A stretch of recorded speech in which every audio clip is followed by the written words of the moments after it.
lost a lot of faith in the news media and the way they operate, you know, and the way they present information sometimes. 95% of it is just all stories which are fabricated for the sake of selling newspapers and the like. Yes, please. If you happen to be part of that news or involved in part of that news, it makes you angry because it's not correct, you know. You're wonderful, Chris. It just makes you angry. You think, well, geez, you can't trust none of the buggers. A land and sea search is underway for the pilot of a light aircraft missing in Bass Strait. The plane was on a flight from Moorabbin in Melbourne across to King Island via Cape Otway. Department of Transport officials say the pilot was the only person aboard the single-engine Cessna. When the pilot reached Cape Otway, he reported all was well, but a few minutes later told flight service he had a rough running in. It'll still be part of the destiny. Well, more or less everybody got destiny. When you're born, your destiny is already there anyway. You know, UFO are still a very frustrated subject. It's very intangible. You can't touch it. Flying along in an aeroplane, how could you actually pick an aeroplane up and physically take it somewhere? It's not possible. I don't know what he saw, but whatever he said that he saw, he saw.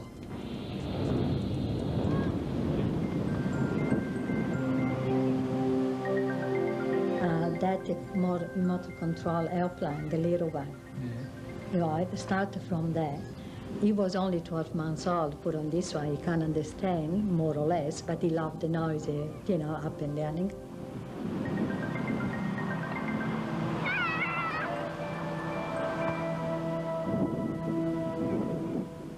And one day, this plane came out from the box, and he started to really fly. You know, he jumped a fence, he broke a window, normal, nothing special, and not a genius like people they try to say, oh, he was a genius or something, nothing like that.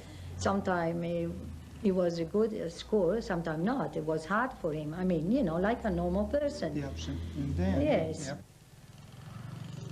Corporal Frederick Valentich, a member of the squadron from the 18th September 1973 to 16th of March 76.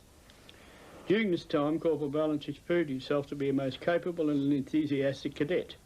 It is understood he now wishes to enrol for the commercial pilot course, and to this end we wish him well and have no doubt he will apply the same keenness and efficiency towards this course as he did in his career as a cadet member of the squadron. And I signed it. And these kids are normal kids. They're not, you know, they come from suburbs all around Melbourne. Our objective for existence is to give young people an insight to aviation. They get an insight to what it's like to put the uniform on and spend a week or 2 weeks living as an Air Force person. Flying was his life, but he had a social life as well, and he worked the two very well. If flying didn't fit in, social life went out. Man in uniform. He loved flying. That was number one. Flying was more important than anything, really. Just what he wanted to do. Anything he wanted to do was become like a commercial pilot, fly for the airlines. Probably a month after we'd started going out. He took me just on just for him to get some hours up. Went down to Moorabbin Airport and hired a Cessna and just went for a fly.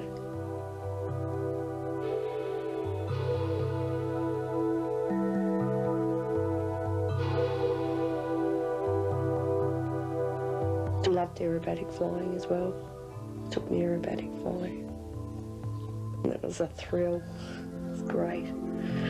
I took them as we flew up.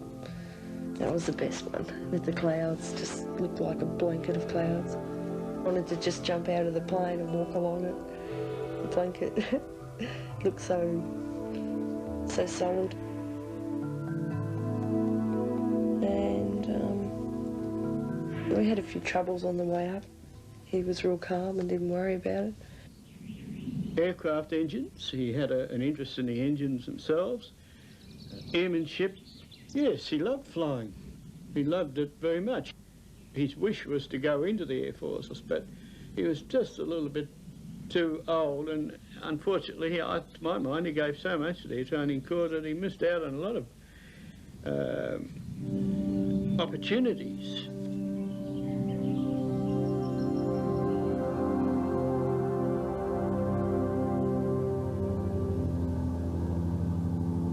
He went to fly, night experience or whatever they call, and he booked the plane for 4 hours. Instead, he did just an hour and a half or something. And when he came home, I asked why he come earlier, and he said, "Mom, up there is, I have the feeling something follow me."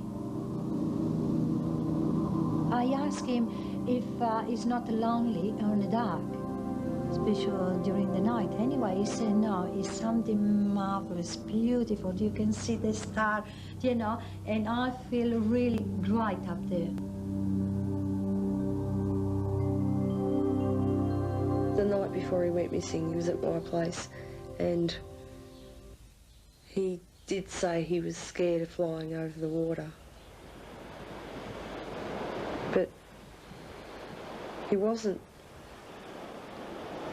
like scared like what the meaning of scared is, as you know, terrified of.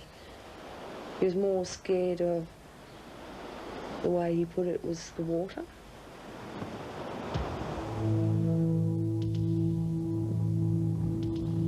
He wasn't a great, how to say, love of deep water. He wasn't a great love of swimming. Well, he's supposed to pick me up. He said 7:30, 8 o'clock. It depends on, you know, how long it'll take him to come back. And from King Island, and it was 7:30, and I thought, oh, well, you know, he's probably on his way back or whatever. And it got to 8 o'clock, and I thought, he'll ring me soon, because he used to always ring, you know, and say, I'm late, you know, I'm on my way.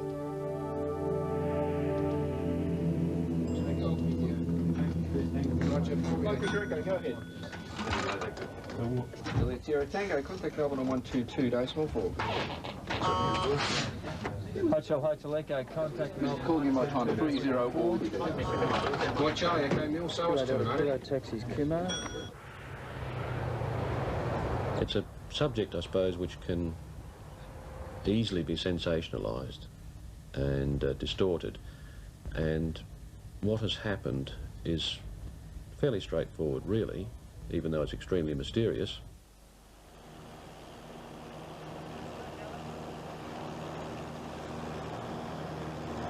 Foxtrot, Melbourne traffic is Kilo Alpha Mike. I've Heron, warning for Flinders Island, warning of 187,000 Flinders Island. There is military airspace, military restricted areas associated with Point Cook down in that vicinity, right, but it was not active. So hence when he said, do we have any large aircraft planned to operate in the area, and then he mentioned military aircraft, well, of course, it threw us into a bit of confusion, because we should have had details on that type of operation. Thanks. Well, initially I thought what he was saying was there was a large aircraft operating in his area, possibly a military aircraft, and why didn't we know about the aircraft? Well, I went to control. I went to the air traffic controller, the radar controller, and to see if he had a radar paint on any large aircraft operating down that way. And unfortunately, the altitude of 4,500 wasn't high enough to for the radar to pick up anything. What he was seeing was not an aeroplane, and was possibly a UFO or some atmospheric phenomenon. He mentioned, I think, a couple of green lights, a white light and a red light, and a sort of a silver, metallic-like, shiny surface. That's when it all got very, very mystifying. News just at hand. The pilot of a light plane, thought to have crashed in Bass Strait last night, said just before losing radio contact that an unidentified object with green lights was heading straight for him. The frightened pilot told air traffic controllers that it was hovering on top of him and that it was not an aircraft, seconds prior to him being snatched away by the UFO. Mr. Valentich, what do you believe has happened to Frederick?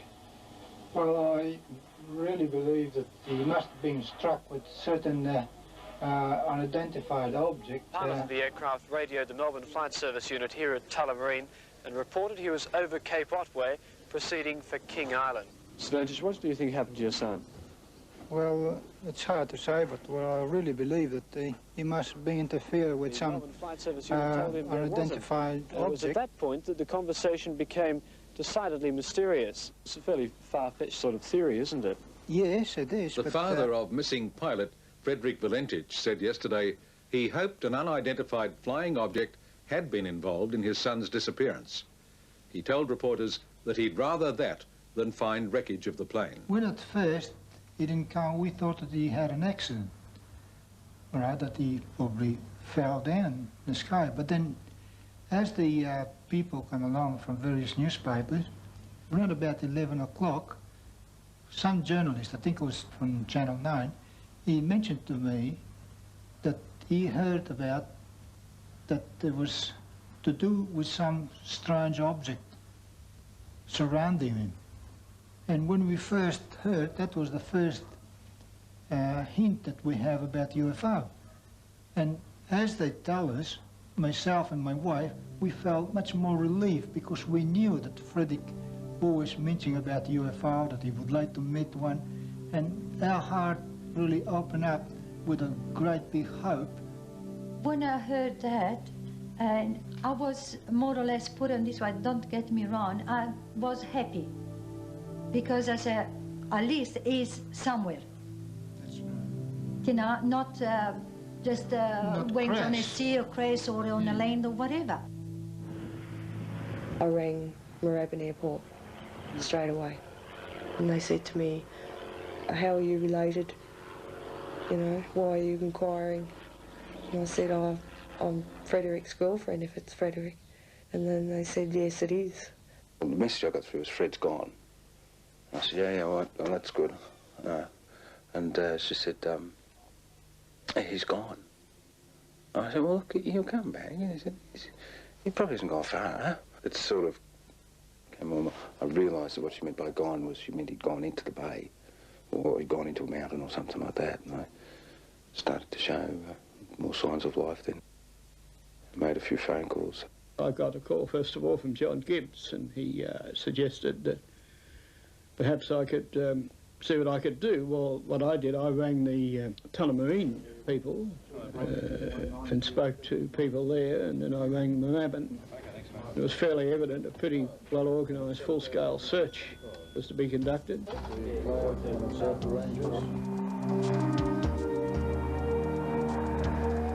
Yes, I was extremely sad, I can assure you. We were expecting Fred on the night of the 21st of October. He's coming to this place here for dinner. Anne had a salad and he was bringing back some crayfish. I saw someone on the Sunday night, and then on Monday it was the full force of all of them. Not just newspapers, it was also like the news for the TV, and just all come around to get their story. I believe the major news areas, news medias, covered it with the information that they had, because there wasn't any there. What was it? The bloke had crashed, he'd reported a UFO. Where's the story? So they had to dig. I think they really thought that I knew where he was. As if I knew what was going on. So I only knew from what they had already put in the paper and what I'd heard on the radio. She also denied that she had gone to Cape Otway for the purpose of any secret rendezvous. The UFO reported by the pilot of an aircraft missing over Bass Strait could have been a top-secret United States military remote-controlled drone vehicle used to decoy radar from an attacking strike force. A girlfriend away and all these sort of things. Then after we realized they were all stupid, but at the time, certain people take seriously. Michael, is it possible for a pilot to become so disoriented that he could fly upside down? Yes, it is, and I'd like to make the point that no one knows what has happened in this instance, and we can't discount that there was in fact a UFO. QM. Missing UFO pilot Frederick Valentich may have crashed while flying upside down, a Department of Transport authority said today. The department believed it was possible the pilot became disorientated and was seeing the lights of his own aircraft reflected in the water. There's no way that you can lose control of an aeroplane, and basically when you do become disorientated, it's called spatial disorientation, you've lost control of the aeroplane, you fight to regain your orientation, and it is, you know, it's quite a strange feeling really. There's no way that you can speak on the radio like he was talking to me. Not as if it's happening to you and you don't know about it. As he was flying inverted in the fading twilight. Of course, what they failed to mention is a Cessna 182 is unable to fly upside down for longer than 2 or 3 seconds without stalling, and the conversation lasted for 7 minutes. An actor's recreation, based on the official transcripts, is all that's left of that night's conversation. No one has heard the tapes except you and a few other select people, but there have been, they have taken it down, though, and you could read it somewhere. If you Oh, yes, yes, the transcript, yeah. So he said he sighted an object. That's right. The Department of Transport is refusing to release its tape recording of missing pilot Frederick Valentich's description of his confrontation with a UFO.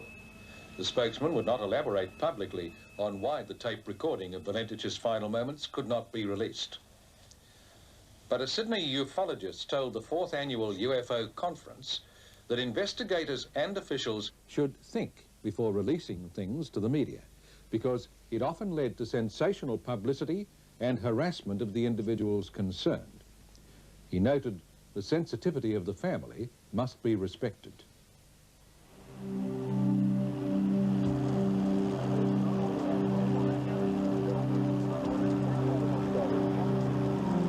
Well, that's when I sort of started to feel that it can't be an aircraft if it's operating like that.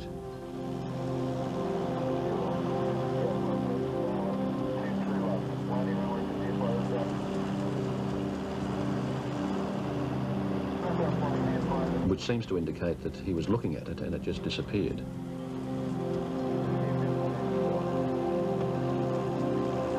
(23, 24) are the power settings for a Cessna 182. So what he was indicating was he had the aircraft set to cruise power, and it was, as he said, coughing. It was running rough. He was in greater trouble, right? Well, the chances are he may have lost power to the extent where he was unable to maintain height and, of course, would ditch in the ocean. And then the last transmission, he seemed to me as if he was right in the middle of his transmission, a little confused. He got his call sign and my call sign back at the front, and it seemed he was halfway through his transmission when his communications started breaking. And that was the end.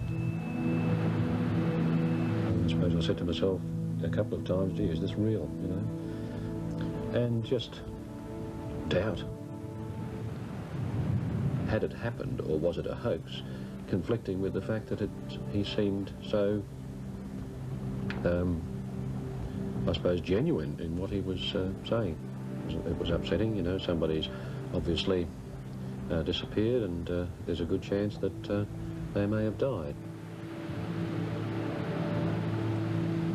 The mystery deepened last night after hundreds of sightings of UFOs were reported from Geelong, Frankston, Cape Otway and further along the coast, of which 3 reports were made up to 3 hours before Valentich's flight.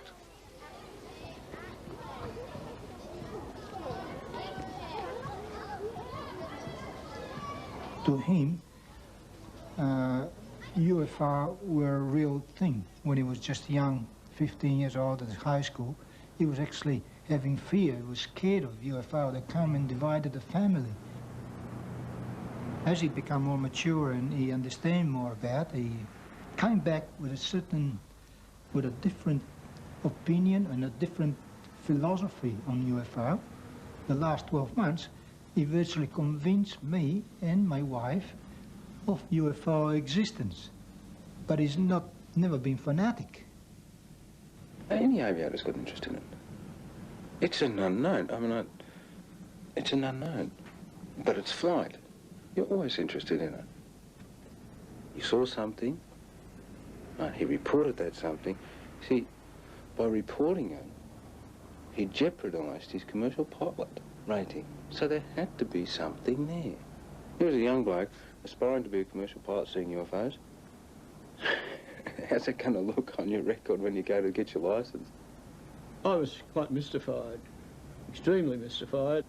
We never ever discussed those kind of things. We kept no files at our training corps headquarters on UFOs. We had other things to do. To me, I have no beliefs in UFOs, although I have not a great disbelief. I just don't know. I just don't know. You get people that are religious, they might think, well, if you believe in God, there could be angels, UFO, but not necessarily being evil. Most of the people believe that we are not the only one in this universe.